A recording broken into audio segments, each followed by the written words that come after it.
Andrea García, soy antropóloga de la Universidad de Antioquia. En este momento estoy haciendo una maestría en estudios de género y hago también una investigación con personas transexuales y travestis, ¿cierto? Mi proceso de vida ha sido como, pues yo no sé, como una búsqueda ahí constante de la identidad, ¿cierto? La identidad muy asociada al tema de género, fundamentalmente. Y algo que ha estado como muy cercano a ese proceso, pues también ha sido como el asunto de mis estudios, ¿cierto? Desde la antropología me empecé como a acercar al asunto de la transexualidad, de los transgenerismos, los tránsitos entre los géneros, las diversas sexualidades. También a lo largo de mi desempeño profesional, pues mi pequeño desempeño profesional ha estado como muy asociado también al tema de las identidades, las distintas formas de exclusión, identidades racializadas, identidades étnicas, movimientos sociales como desplazados, campesinos. Para mí la identidad ha sido como un proceso constante de transformaciones y de flujos y de cambios.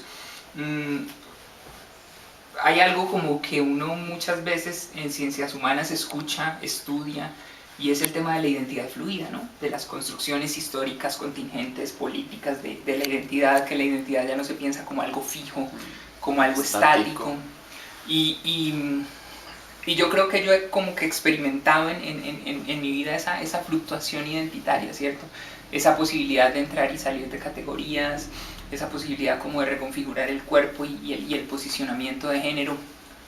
Entonces digamos que en un tiempo de mi vida fui un chico heterosexual, luego fui un chico gay, luego fui marica, una loca, luego una trans, ahora soy una mujer transexual y no sé pues qué sea mañana, ¿no? Es posible que me identifique solo como Andrea o... ¿cierto? Me parece que identificarse como mujer trans tiene como un doble sentido, ¿cierto? De un lado me parece un poquitín subversivo, ¿cierto? Y en ese sentido divertido. Subversivo en el sentido en que plantea como una otra categoría de género, ¿cierto? En el sentido en que más o menos con esta forma de identificarnos, muchas personas estamos diciéndole a la sociedad y al sistema binario que no solo existen dos categorías de sexo-género, ¿cierto? Que es lo masculino, lo femenino, hombre. Muchas personas trans, ahí en el espacio de la familia, en ese espacio aparentemente de cuidado, de vínculos, de afectividad y de amor, es donde empieza la experiencia de la exclusión, ¿cierto? Te excluyen de la familia, te excluyen de la escuela, te excluyen de las instituciones, ¿cierto? Oficiales, religiosas, privadas, ¿cierto? Te excluyen de muchos espacios laborales. Un poco como que el imaginario que tienen las personas y el posicionamiento de muchas personas trans es como la prostitución, la peluquería o el espectáculo.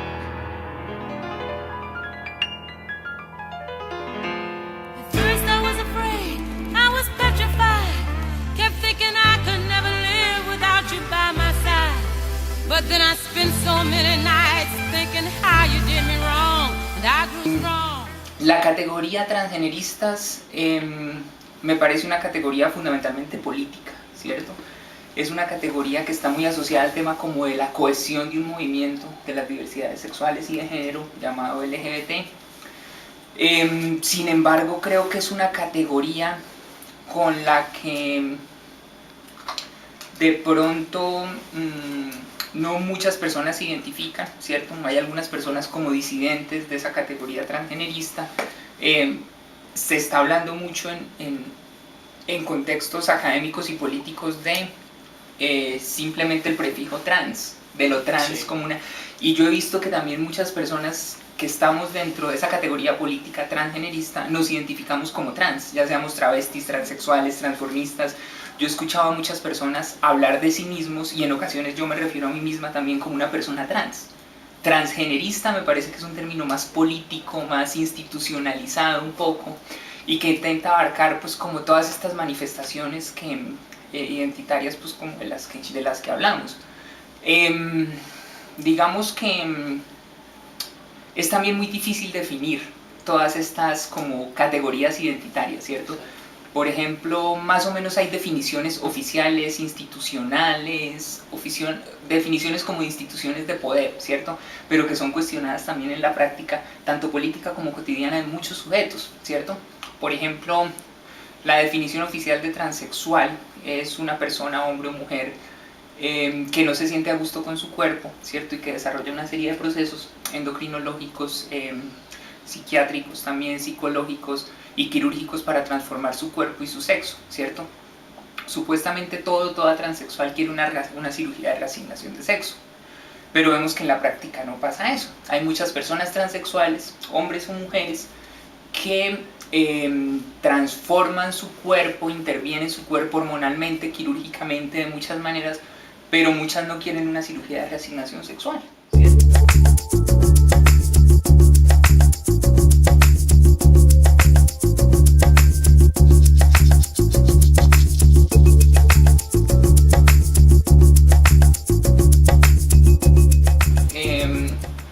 El término travesti, por ejemplo, una persona, hombre o mujer, que asume una identidad más o menos estable del sexo opuesto, sin intervención necesariamente de su cuerpo, es otra categoría que también se debe cuestionar en la práctica, porque hay muchas personas travestis que intervienen en su cuerpo, que toman silicona, que se ponen siliconas, que toman hormonas y se reconocen como travestis. Entonces digamos que son categorías como que surgen de la psiquiatría, de la sexología, de estas disciplinas que quieren como encasillar las experiencias sexuales y de género de los sujetos salidas de las normas, fundamentalmente categorías patologizantes o que emergen como de la noción de normal y patológico, ¿cierto?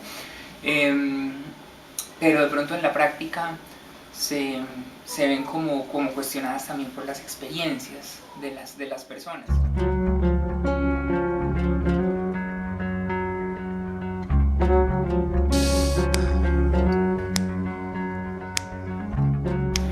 Y en cuanto a la I, pues algunas personas hablan de la intersexualidad como una experiencia transgenerista congénita o innata, ¿cierto? O sea, como que son personas que nacieron transgeneristas por su ambigüedad sexual, por su ambigüedad hormonal, por su ambigüedad también genética, ¿cierto?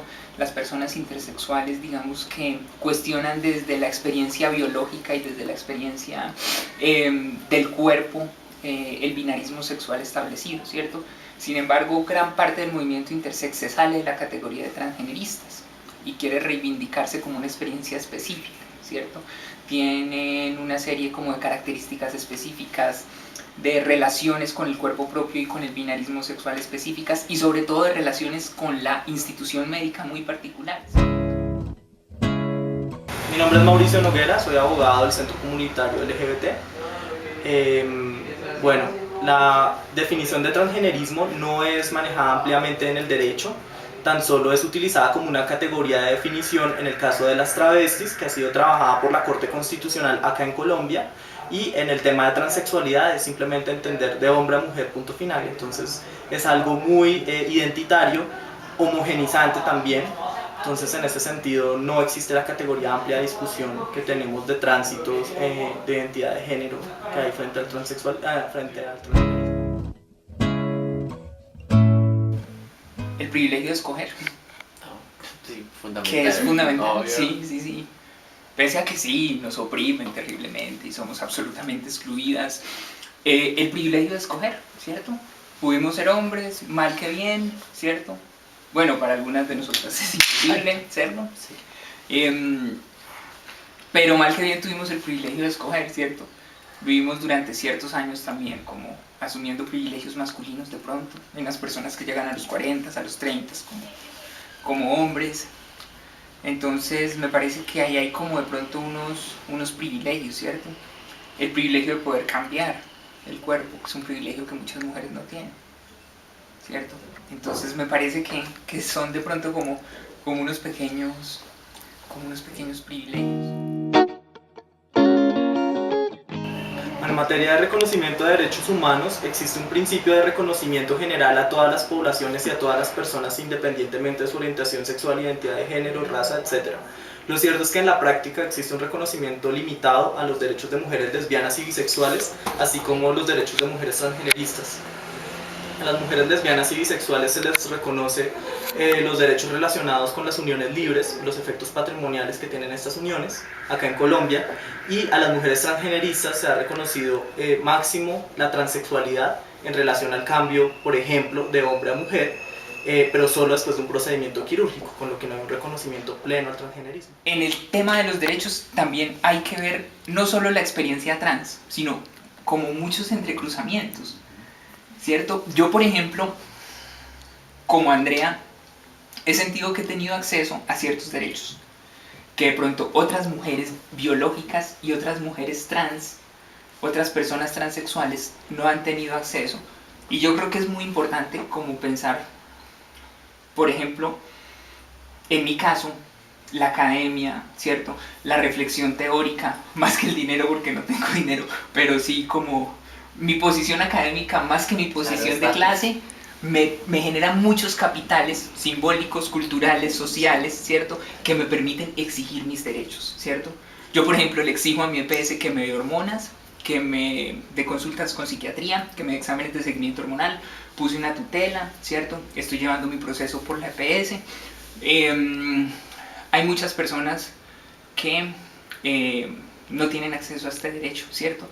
Incluso, bueno, en Colombia hay un régimen de salud clasista, ¿cierto? Es distinto estar en el régimen subsidiado que en el régimen contributivo, y es muy distinto estar como vinculado simplemente al CISBEN, a niveles 1 y 2 del CISBEN y 3 creo.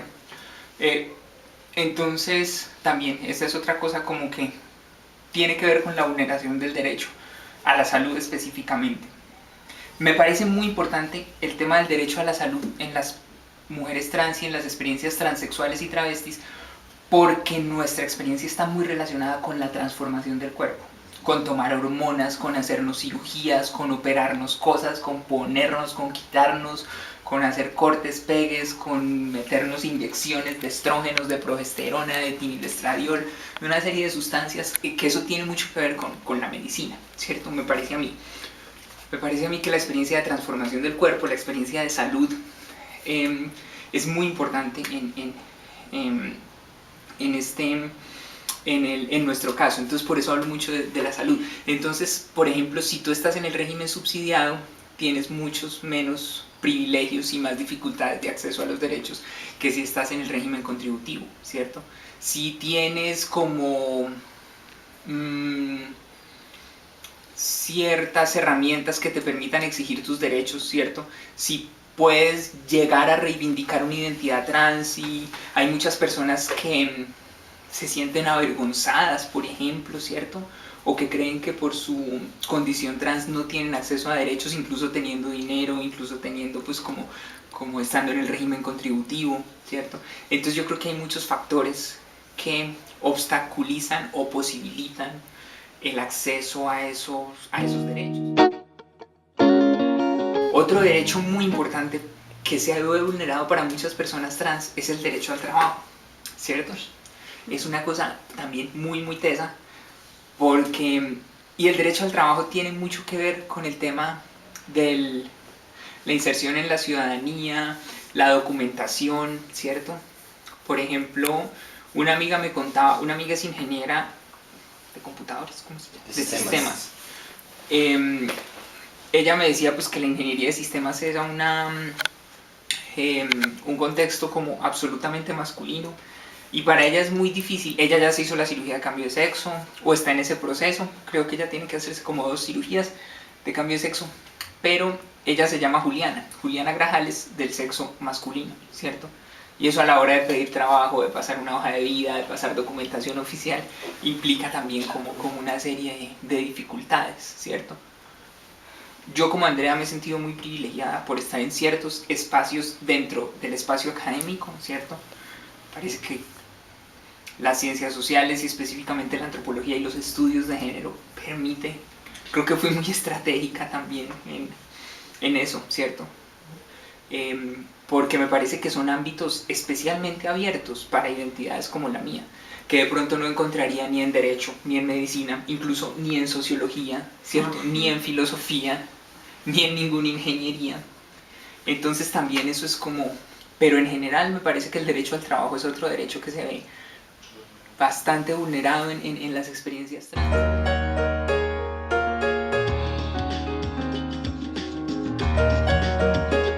La política tiene como algunas apuestas muy interesantes, ¿cierto? Y tiene unas apuestas como explícitamente en el tema de la libertad de las construcciones identitarias, garantizar estas libertades, y el tema también como de cambio sociocultural un poco, ¿cierto? Que me parece que es algo fundamental y que es quizá la base de muchas de las discriminaciones, violencias y vulneraciones de los derechos de las personas trans, ¿cierto? Yo creo que a partir como de las formas como pensamos el mundo, de las lógicas con las que actuamos y con las que vemos el mundo y de las categorías que construimos para categorizar a las personas, a partir de ahí como que existe ya una suerte como de discriminación, de exclusión y de jerarquización de las identidades de género y de las identidades sexuales no normativas, ¿cierto?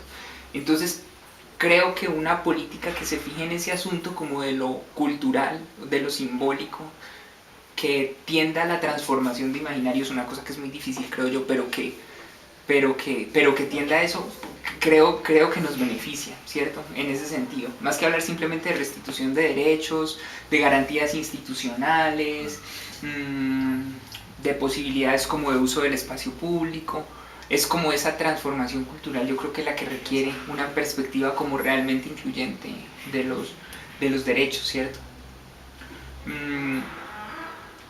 Pero claro, yo creo que sí hay como muchas personas que no se benefician de esas acciones y de esa política, ¿sí? Que se salen como del marco de intervención de esa política.